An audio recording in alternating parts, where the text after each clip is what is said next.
Hasil akhir dari pemungutan suara, Sri Sultan dengan jumlah suara 3, Urip Suharjo dengan jumlah suara 21, Sudirman. Tunggu, pemungutan suara ini belum selesai. Tapi semua suara sudah habis dihitung. Dan jumlah suara sudah sesuai dengan yang hadir di dalam ruangan ini. Tapi saya membawa mandat 6 suara dari Komandan Divisi dan Komandan Resimen dari Sumatera. Semua sepakat untuk memberikan suara kepada Sudirman. Hidup Hidup Sudirman! Sudirman! Hidup Hidup Sudirman! Sudirman! Merdeka! Merdeka!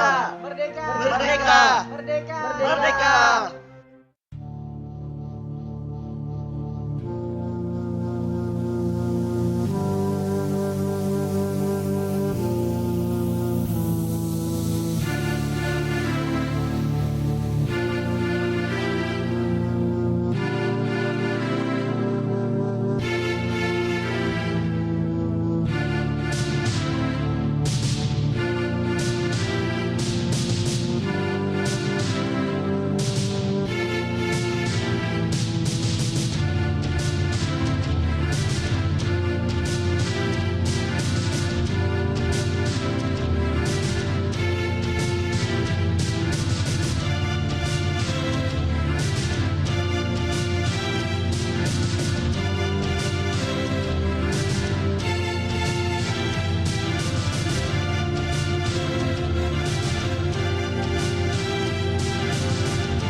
Sudirman merupakan seorang mantri guru yang mengajar di sekolah Muhammadiyah. Setelah sekolahnya ditutup oleh Jepang, Sudirman bergabung dengan PETA pada masa pendudukan Jepang tahun 1943. Pada tanggal 12 November 1945, Sudirman terpilih sebagai Panglima Besar Tentara Keamanan Rakyat yang pertama dalam pemilihan yang diinterupsikan oleh Kolonel Holen Iskandar pada rapat tinggi TKR di Yogyakarta. Sudirman dikenal sebagai jenderal sederhana yang dekat dengan prajurit.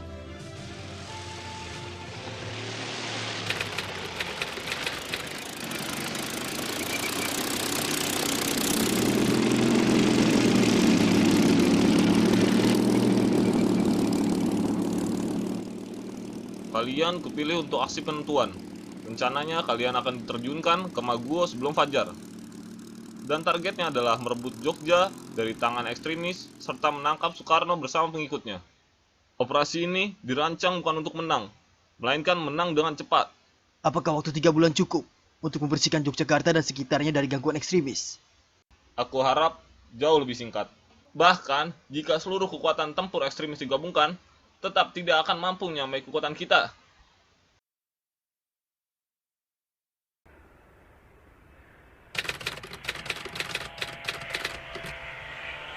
Pada tanggal 19 Desember 1948, Belanda melancarkan serangan ke Pulau Sumatera dan Pulau Jawa. Pada saat itu, pusat pemerintahan Indonesia berada di Yogyakarta.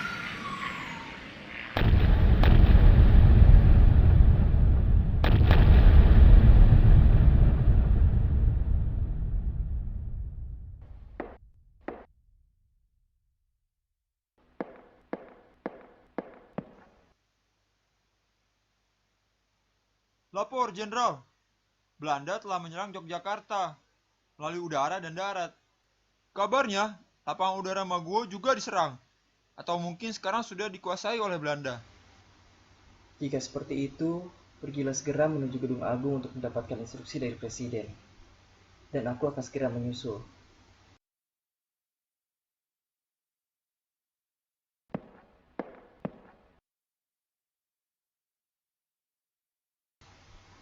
Alfia, sepertinya aku harus segera ke Gedung Agung segera.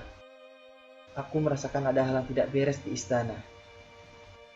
Sabar dulu, Mas. Jangan terburu-buru. Mas lagi sakit.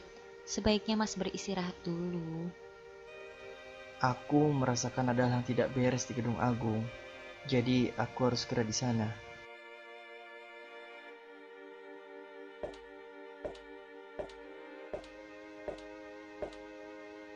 Ya sudah, yang penting Mas hati-hati.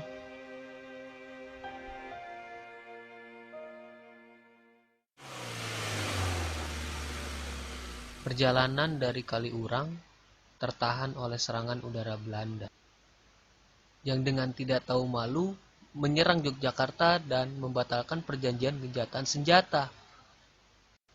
Jadi, apakah kita harus memberitahu mengenai hasil dari sidang kabinet kepada Sudirman? Di saat genting seperti ini, biarkan saya yang menjelaskannya kepada Sudirman. Dia sedang sakit.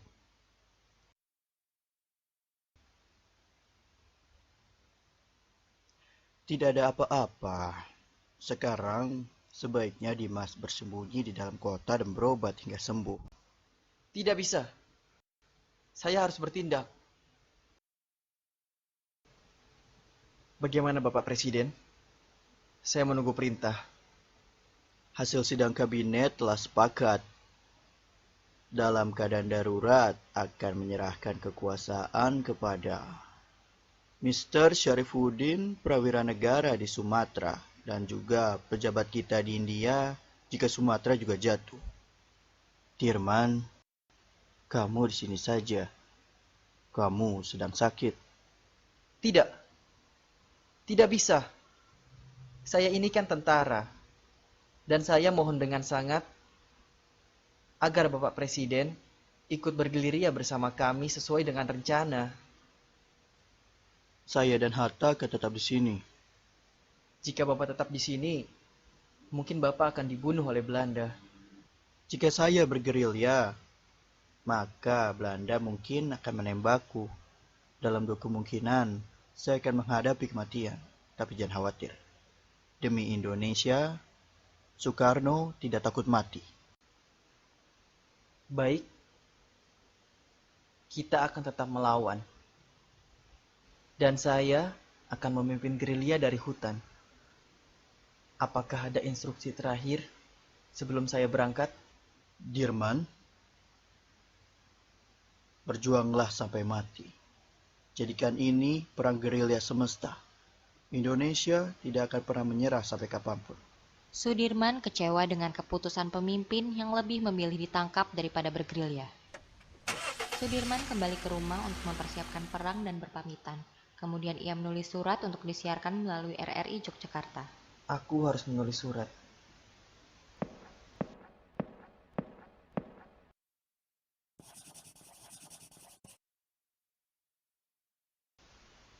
Jo, tolong kirimkan surat ini ke RRI Yogyakarta.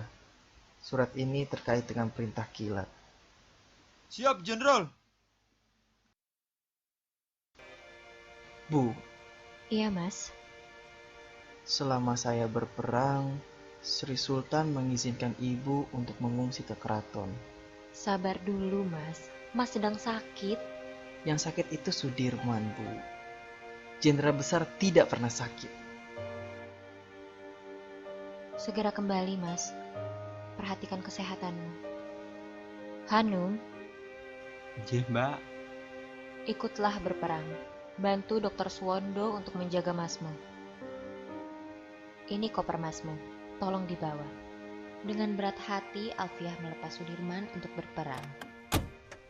Selang setelah keberangkatan Sudirman, siaran RRI pun terdengar. Pengumuman. 1. Kita telah diserang. 2. Pada tanggal 19 Desember 1948, Angkatan Perang Belanda menyerang Yogyakarta dan lapangan terbang Maguwo. 3. Pemerintah telah membatalkan persetujuan gencatan senjata. 4. Semua angkatan perang menjalankan rencana yang telah ditetapkan dalam menghadapi serangan Belanda.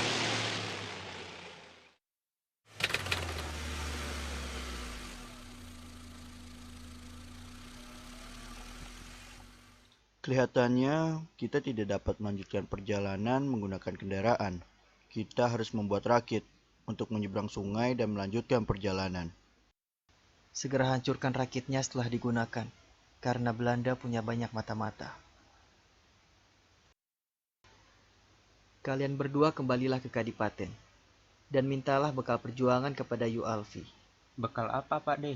Apa saja yang bisa membantu perjuangan kita. Menyamarlah sebagai penduduk sipil. Dan jangan sampai tertangkap, apalagi tertembak. Sesampainya di seberang, Noli memusnahkan rakit, sesuai seperti perintah Sudirman. Mereka kemudian melanjutkan perjalanan menuju kampung Grogol.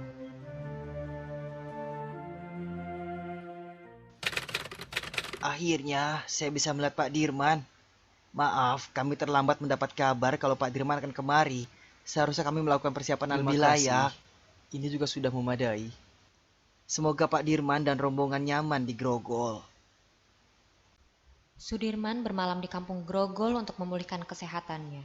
Mereka beristirahat sekaligus merancang strategi untuk perjalanan selanjutnya. Dan sekarang bagaimana dengan keadaan di luar, Noli? Sejauh ini aman, Jenderal. Belum banyak orang yang tahu dengan keberadaan kita. 3 hari kemudian, Hanum dan Aceng kembali. Jenderal, Jogja sudah dikuasai sepenuhnya oleh Belanda. Soekarno dan Hatta ditangkap sebagai tawanan dan akan diasingkan ke luar Jawa. Ini bekal perang yang Jenderal minta. Tolong serahkan ini kepada Noli ya. Siap, Jenderal. Baiklah. Sebaiknya kita berangkat sekarang. Di luar rumah, Sudirman disambut oleh warga desa. Mereka sudah menyiapkan tandu untuk membantu perjalanan Sudirman. Saya tidak mau diperlakukan seperti raja, Noli. Dalam keadaan seperti ini, semua wajib menjaga Jenderal. Lagi pula, ini bukan tandu untuk raja. Ini tandu untuk orang sakit. Perjalanan kita sangatlah berat. Jenderal harus menghemat tenaga. Pak, Bu, tolong doakan perjuangan kami. Kami berangkat dulu. Kita lebih mengenal Medan di Pulau Jawa. Kita akan membentuk kantung-kantung perlawanan di setiap daerah. Menciptakan Jawa menjadi medan gerilya yang luas. Dukungan warga merupakan senjata yang ampuh untuk melawan Belanda. Monggo silakan. Jenderal beristirahat di dalam. Kami akan menyiapkan makanan. Terima kasih, Pak.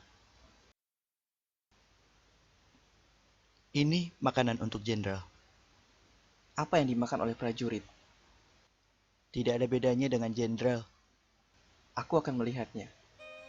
Sudirman sangat sedih melihat pasukannya hanya makan nasi sedangkan dirinya makan daging dan telur. Ambillah ini untuk kalian. Besok pagi kita akan melanjutkan perjalanan. Sebaiknya kalian beristirahat dengan baik.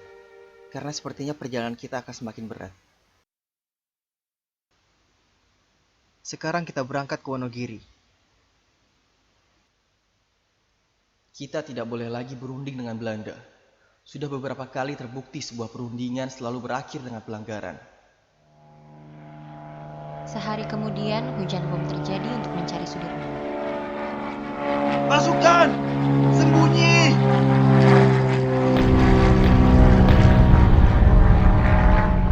Bagaimana bisa mereka tahu keberadaan kita? Mata-mata mereka ada di mana-mana. Ada kemungkinan Belanda memanfaatkan penduduk lokal sebagai mata-mata. Kita harus berhati-hati. Kita harus mencari tempat yang aman. Kalau seperti ini, kita bisa terkejar dan tertangkap oleh Belanda. Baiklah, kita lanjutkan perjalanan. Melihat pergerakan pasukan infanteri Van Beek, saya pikir Kediri aman. Lalu kita bisa merapat ke pos Kolonel Sungkono.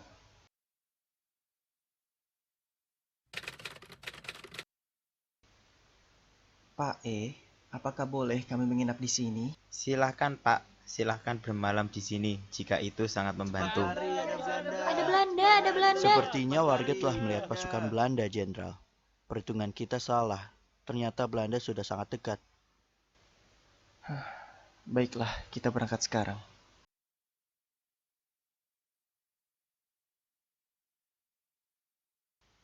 Di mana Sudirman? Cepat cari. Noli, perhitungan kita tidak boleh salah lagi, atau kita akan tertangkap. Kiai Mahfuz, rumahnya terletak di perbukitan. Sangat cocok sebagai pos pengamatan.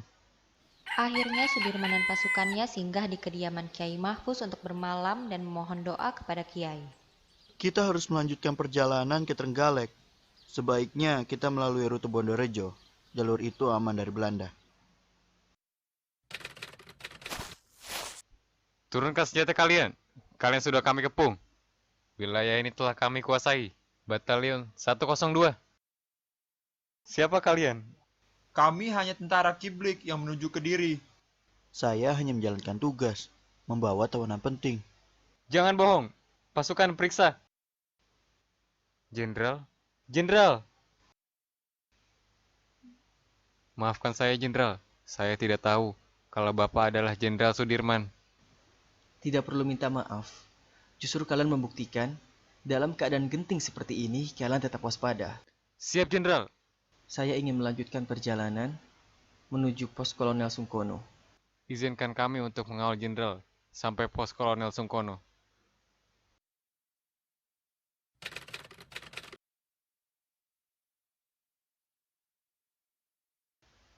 Selamat datang, Jenderal. Tolong berikan tempat istirahat untuk pasukanku. Mereka sudah sangat kelelahan. Langsung saja istirahat, Jenderal. Biar saya yang urus pasukan. Keesokan harinya, Noli diperintahkan untuk memantau keadaan kota. Lapor, Jenderal. Bagaimana, Noli? Keadaan Kediri semakin genting, Jenderal. Saya melihat banyak tentara liar di sana. Mereka menjarah toko dan warung. Sepertinya Kediri tidak cocok untuk dijadikan sebagai markas. Saya harap kita segera melanjutkan perjalanan. Baik, laksanakan. Siap, laksanakan. Kami akan segera melanjutkan perjalanan. Maaf, kami tidak menjadikan Kediri sebagai markas seperti yang sudah direncanakan. Saya lihat Kediri juga semakin tidak aman, Jenderal. Sebaiknya kalian juga ikut meninggalkan Kediri. Baik, Jenderal. Kami juga akan segera meninggalkan Kediri. Keesokan harinya, Kediri diserang. Kediri sudah diluluhlantahkan oleh pesawat Belanda, Jenderal. Kapten, ada yang datang. Ada kabar? Panglima besar bersama kalian sekarang. Ya tidak mungkin. Masa ada panglima besar di sini? Itu hanya isapan jempol saja. Itu siapa yang ditandu? Hanya orang sakit. Pasukan, kembali bergerak. Mereka siapa, Kapten? Tentara liar dari Kediri. Mereka mengakunya gerilyawan, tapi bisa juga mata-mata.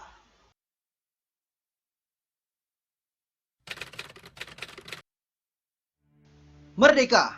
Di sini Panglima Besar Sudirman memberitahukan kepada komando-komando bawahan, Panglima tentara di seluruh Jawa, dan Panglima divisi. semoga kalian menangkap siaran ini. Saya memberitahukan bahwa tentara Republik Indonesia masih ada, kuat, dan bahkan menguasai wilayah Indonesia. Merdeka! Merdeka! Merdeka! Merdeka! Merdeka! Merdeka! Mendengarkan siaran tadi, kemungkinan Sudirman ada di Bajulan. Segera serang dan ratakan Bajulan, hancurkan semua pemancar radio. Tak lama setelah siaran mengudara, Belanda langsung menyerang Bajulan. Namun Sudirman yang masih berada di sana berhasil selamat dan kembali melanjutkan perjalanan.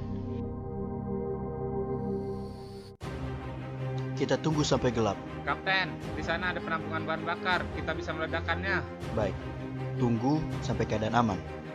Dan kau buat jebakan untuk pelarian kita.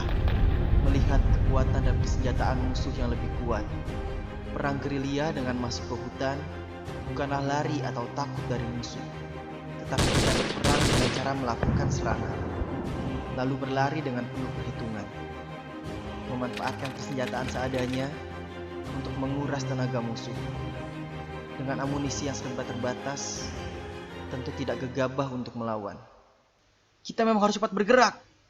Bersihkan area dan jangan tinggalkan jejak sedikit pun. Kita tidak bisa membawa Aceng. Kakinya tertembak. Sembunyikan Aceng sebaik mungkin. Jangan sampai dia tertangkap. Karena menempuh medan perbukitan, kesehatan Sudirman menurun. Noli memutuskan untuk mengistirahatkan pasukan di atas bukit. Koper Jenderal tidak ada. Sepertinya tertinggal di duku atas. Jo, sepertinya koper jenderal tertinggal. Di dalamnya ada pakaian dan obat-obatan milik jenderal. Baiklah, saya akan mengambil koper Jenderal. Menurut mata-mata kita, di atas sana adalah lokasi Sudirman berada. Mereka sangat sulit ditangkap. Kita sudah sering dikecoh olehnya. Kali ini kita harus bisa menangkap Sudirman. Siap, Komandan. Lapor, Belanda sudah dekat, Kapten. Lari! Ada Belanda! Ayo semua cepat Lari! Semuanya sembunyi! Beberapa kali pasukan Sudirman terkejar Belanda, namun mereka tetap berhasil lolos. Cepat, cari sampai dapat. Sepertinya akan turun hujan, Komandan. Kita tidak bisa melanjutkan pencarian. Beberapa kali kita dihujani peluru dan bom dari Belanda. Beberapa kali pula kita terhindar dari maut. Itu artinya kekuatan senjata bukan lagi yang utama. Saya yakin dengan izin Allah, meski kita terbatas oleh senjata, kita pasti akan menang. Jika di antara kalian ada yang tidak sanggup, kalian saya izinkan untuk pulang. Karena saya tahu kalian pasti sangat rindu dengan orang yang kalian cintai. Siap, tidak Jenderal. Saya ingin terus bersama Jenderal. Lebih baik saya mati daripada harus pulang dengan keadaan yang lebih sehat dibandingkan Jenderal. Jadi saya dan teman-teman akan terus berjuang. Merdeka! Merdeka! Merdeka! Merdeka! Merdeka! Merdeka!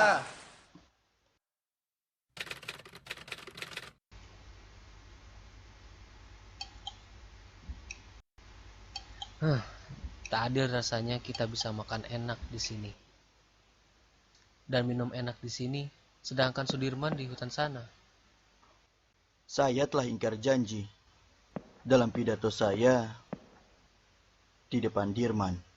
Saya bilang kalau setelah agresi militer 1 akan ada penyerangan dari Belanda. Saya sendiri yang akan memimpin gerilya. Dan 6 bulan yang lalu di depan Sultan saya mengatakan hal yang sama. Sekarang kita cuma bisa berdoa dan berjuang melalui meja perundingan. Semoga Allah melindungi kita semua. Sudirman sampai di Sobo dengan disambut warga Sobo. Noli, Iya, Jenderal. kita harus merahasiakan keberadaan kita, Noli. Karena sepertinya tempat ini akan menjadi markas gerilya untuk kita. Siap, Jenderal.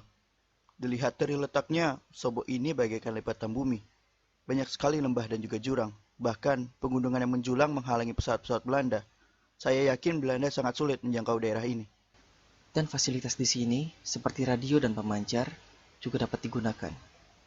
Tempat ini sangat cocok untuk dijadikan markas. Kesehatan Sudirman mulai membaik. Dari Sobo, Sudirman dapat mengendalikan seluruh pergerakan pasukan di Pulau Jawa. Jawa sudah menjadi medan gerilya yang sangat luas. Kedudukan tentara Indonesia semakin di atas angin.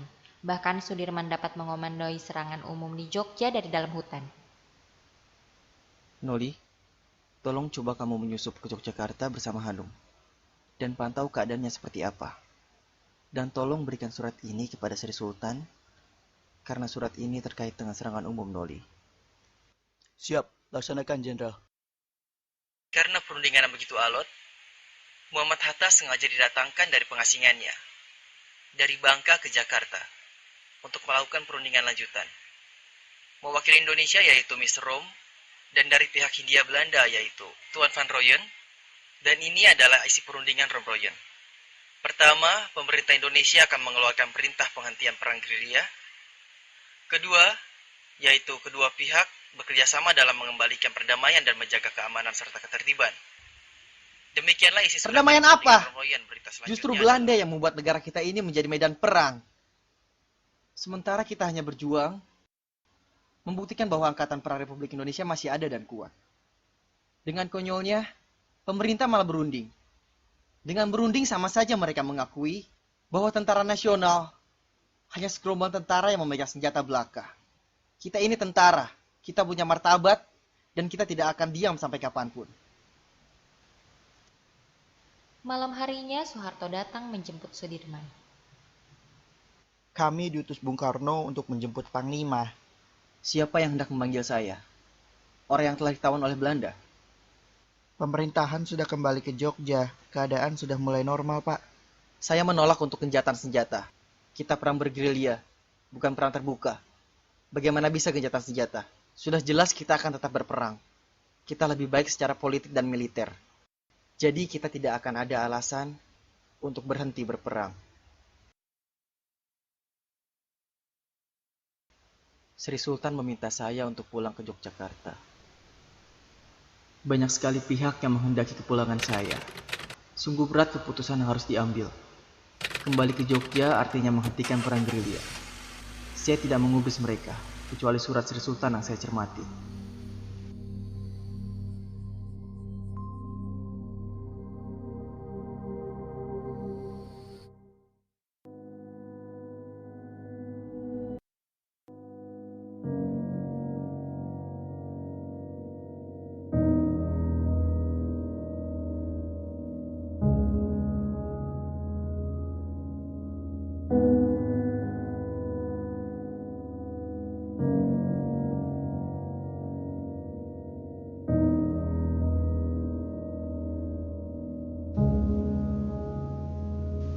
Bapak, saya serahkan pemerintahan militer kepada pemerintahan sipil yang dipimpin oleh Soekarno dan Hatta.